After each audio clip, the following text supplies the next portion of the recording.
How's it going, everybody? I hope you're doing well. Got something really great to show you in this video.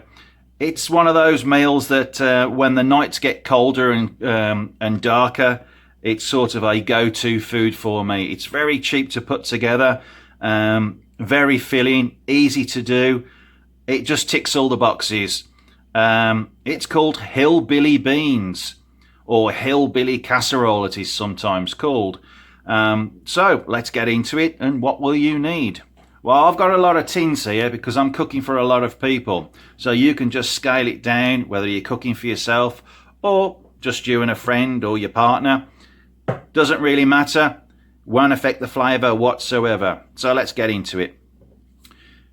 Red kidney beans, butter beans, good old-fashioned baked beans. Now I chose the ones with the sausage already in.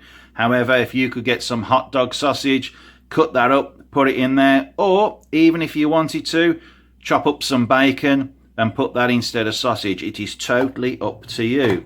I got some tinned chopped tomatoes there, a onion, which I'm going to roughly chop, some garlic puree. You could use garlic granules if you wanted to, but I'm using the garlic puree. Some of your favourite hot sauce. You don't have to use hot sauce. You could just sprinkle a little bit of chili powder in there. It is up to you. I like this one. You might choose another one. It is absolutely fine. I won't be coming around your house and shouting through the letterbox again. Some black pepper, paprika, minced beef, and beer. Yep, beer. A nice good quality beer. Well, I couldn't find one of those, so I bought Budweiser. Hey! No, I'm only joking, Budweiser. I do enjoy a Bud. So yeah, the other extra ingredient you could add, if you wanted to, would either be a couple of shots of whiskey or a couple of shots of rum. Now, that is absolutely, totally optional. You don't have to do it. It's all about keeping the cost down. As you know these days, it's difficult times we are in, ladies and gentlemen, difficult times. But anyway, the first thing I'm going to do is fry off that beef in my trusty cast iron pot. Now, I was going to do this outside on the coals, but it is absolutely throwing it down and it is blowing a gale. So I thought I would do it indoors instead, which makes it a little bit user-friendly for you people watching. So first thing I'm going to do is fry off that beef, and as I always do, I will remove the excess fat from the beef.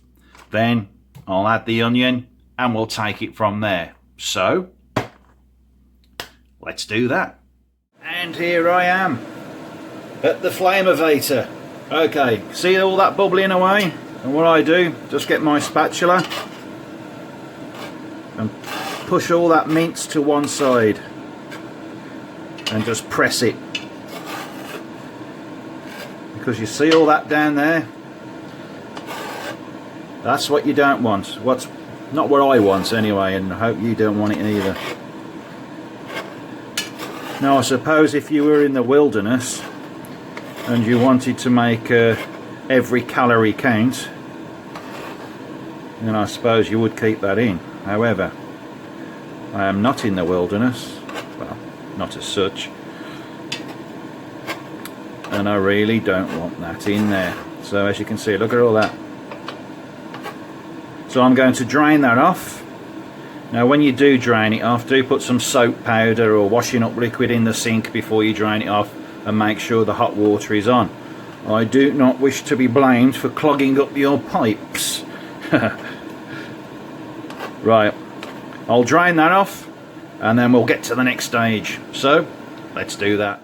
All that oil has now gone, and here we are. Okay, so next I'm going to add my not finely chopped onion, roughly chopped onion. Don't know why I said fine, you know. I'm so used to saying finely. So onion goes in.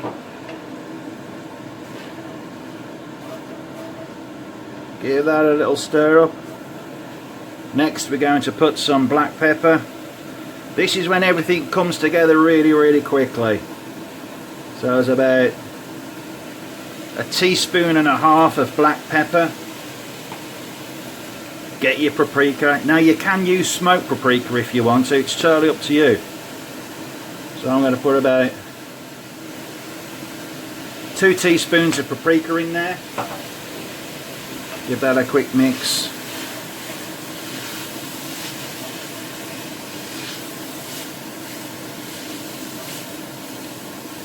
Lovely, lovely, lovely, lovely, lovely.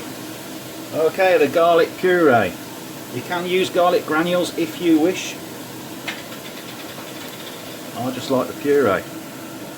So I'm going to pop in there 1 teaspoon of garlic. There we go. Give that a stir.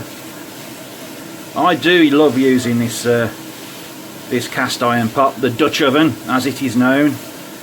There are so many things that you can do with this, and you don't need a great deal of heat to really cook anything. You know, it is so versatile. Either place it directly on top of the coals, or if it's suspended over a fire, or let me show you the lid.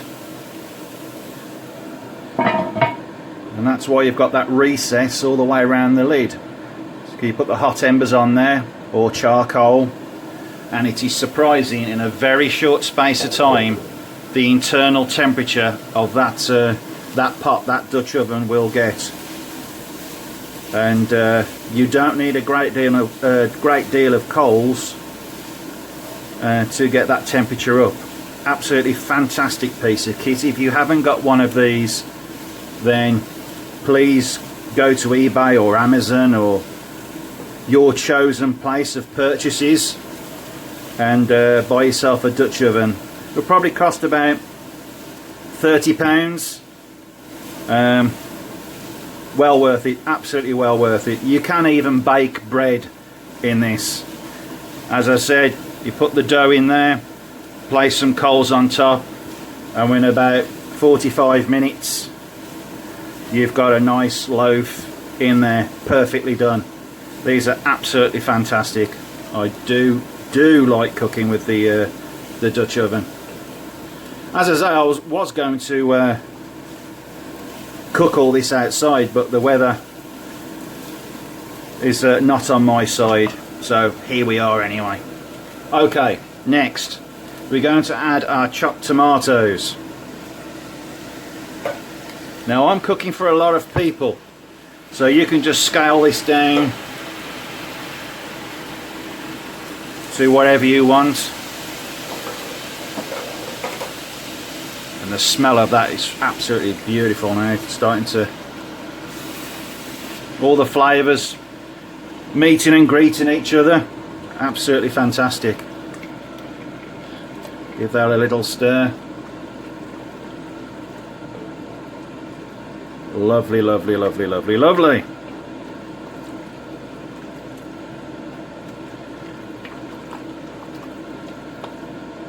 That really does smell very, very good. Extremely filling, this recipe. Goes a long way, and it's cheap to do. So you don't have to add the whiskey, you don't have to add the rum. But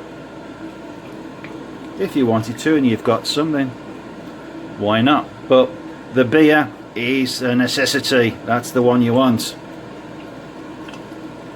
because that just really brings out the flavours of everything. Okay, next I'm going to add the kidney beans and also the butter beans. I do like these, they're really tasty. So in they go.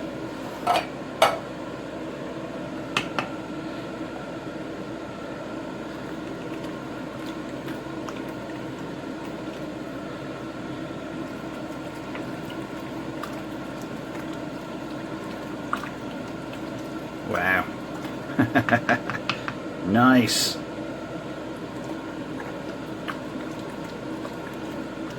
Okay.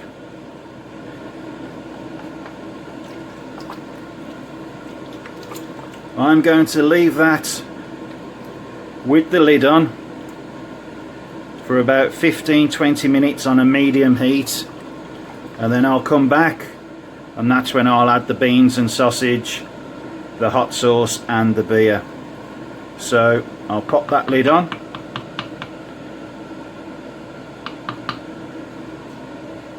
like so, and just let that stand for about 15 minutes, and then we'll get back to it. So let's do that. And as if by magic, we are back. Okay, it's been about 20 minutes. I'll just take that lid off. Wow. Oh, it smells absolutely gorgeous. But we're not done yet. Oh no. Oh no, no, no, no, no, no, no, we are not. Okay, so now we're going to add our beans with pork sausage. In they will go.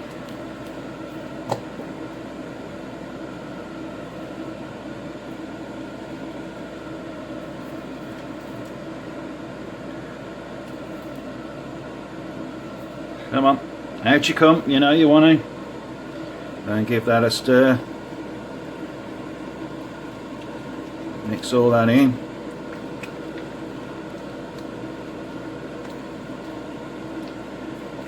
This is something you could probably do in a slow cooker. Well, in fact, you definitely could do this in a slow cooker. And when you come home, you've got something to very, very much look forward to. Okay, next I'm going to have a nice dash of hot sauce. Now that was about 2 tablespoons of hot sauce. You can use whatever hot sauce you want to the degree of heat that you enjoy. Or if you don't like spicy food, you know, you don't have to put it in there. But it does add to the flavour. And it will warm you up on a cold winter's night or a cold autumn's night, as it is at the moment. Lovely. And last, we are going to add our beer.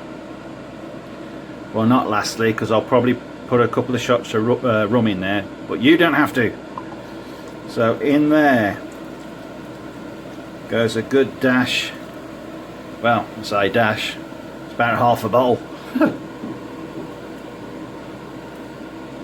It's nothing like a dash, Stuart. Oh no, well it's my dash. You know, my shots are like that, you know. They call them Stewie shots. My friends have fallen prey to them a few times. Came in walking, went home crawling. So yeah. Okay, that's pretty much done. But I am going to add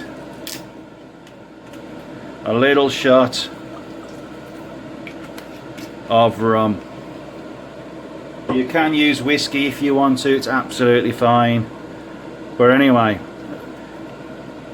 on a medium heat, I'm going to put the lid on and I'm going to leave this now for about 2 hours. I'm going to come back every, say, 15 minutes and give it a stir. But I want this to start reducing down. And that absolutely smells so good. There is some beer left. Oh dear. What are we going to do with that, eh? Oh dear.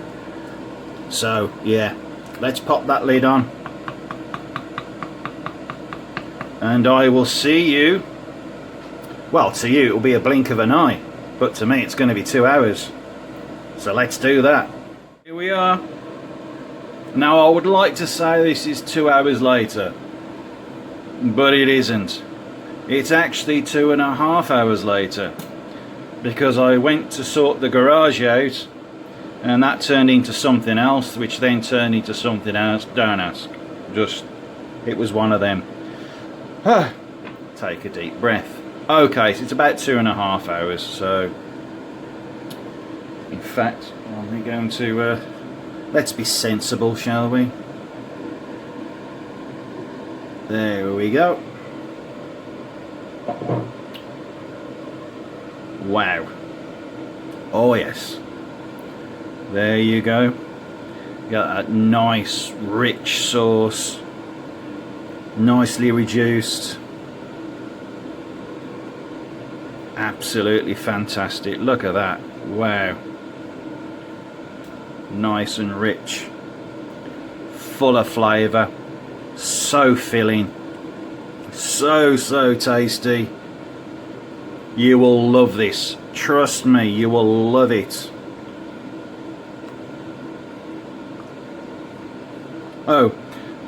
There are consequences for eating lots of beans, by the way, but don't blame me for that. You've got to sort that out yourself. Oh yes indeed. I shall very much look forward to having that later. Oh yeah.